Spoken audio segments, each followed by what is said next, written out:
Thank you. Thank you, Mr. Chairman, Congressmen, Congresswomen. I want to first thank you for the invitation to speak to the committee on the UAP topic that has been in the news for the past 6 years and seems to be continuing to gain momentum. As you know, my name is David Fravor. I'm a retired commander in the United States Navy. In 2004, I was a commanding officer of Strike Fighter Squadron 41, the world-famous Black Aces. We were attached to Carrier Wing 11, stationed on board the USS Nimitz, and had begun a 2-month workup cycle off the coast of California. On this day, we were scheduled for a 2v2 air-to-air training with the USS Princeton as our control. When we launched off Nimitz, my wingman was joining up. We were told that the training was going to be suspended and we were going to proceed with real-world tasking. As we proceeded to the west, the air controller was counting down the range to an object that we were going to, and we were unaware of what we were going to see when we arrived. The controller had told us that these objects had been observed for over 2 weeks, coming down from over 80,000 feet, rapidly descending to 20,000 feet, hanging out for hours, and then going straight back up. For those who don't realize, above 80,000 feet is space. We arrived at the location at approximately 20,000 feet, and the controller called merge plot, which means that our radar blip was now in the same resolution cell as the contact.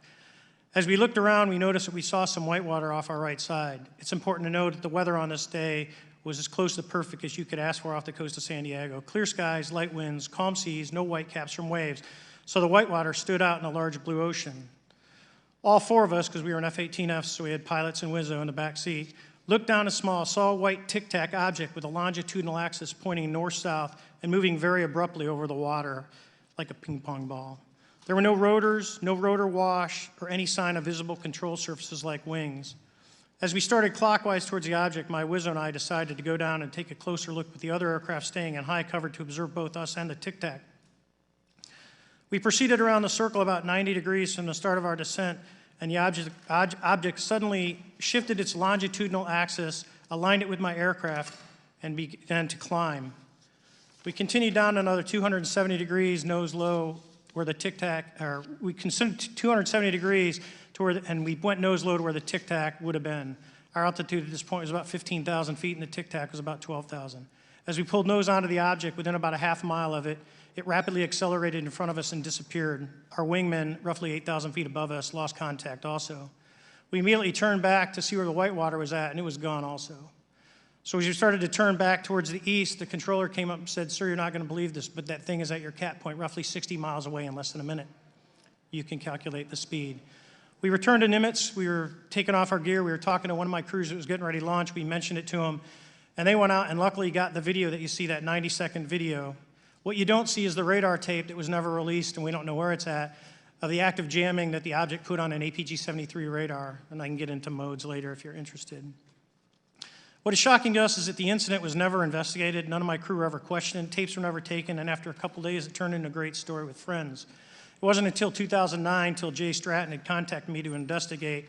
Unbeknownst to all, he was part of the ATIP program in the Pentagon led by Lou Elizondo. There was an unofficial official report that came out that's now on the internet. Years later, I was contacted by the other pilot, Alex Dietrich, and asked if I'd been contacted, and I said no, but I'm willing to talk. I was contacted by Mr. Elizondo, and we talked for a short period of time, and he said we'd be in contact. A few weeks after that, I was made aware that Lou had left the Pentagon in protest and joined forces with Tom DeLonge, Chris Mellon, Steve Justice, and others to form Two Stars Academy, an organization that pressed the issue with leading industry experts and U.S. government officials. They worked with Leslie Kean, who is present today, Ralph Blumenthal, and Helene Cooper to publish the articles in the New York Times 2017 New York Times, and it removed the stigma on the topic of UFOs, which is why we're here today. Those articles open the door for the government and public that cannot be closed. It has led to an interest from our elected officials who are not focused on little green men, but figuring out where these craft are, where they're from, the technology they possess, how do they operate. It also led to the Whistleblower Protection Act and the NDAA. There are multiple witnesses coming forward to say that have firsthand knowledge, and Mr. Grush just covered that. What concerns me is that there's no oversight from our elected officials on anything associated with our government processing or working on craft.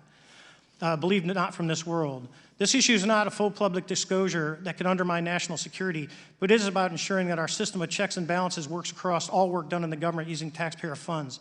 Relative to government programs, even unacknowledged WAVE programs have some level of oversight by the appropriate committee members in the House and Senate, and this work that is said to be occurring from whistleblower testimonies should not be exempt. In closing, I would like to say that the Tic Tac object we engaged in 2004 was far superior to anything that we had on time, have today, or are looking to develop in the next 10 years. If we in fact have programs that possess this technology, it needs to have oversight from those people that the citizens of this great country elected in office to represent what is best for the United States and best for the citizens. I thank you for your time. Thank you very much.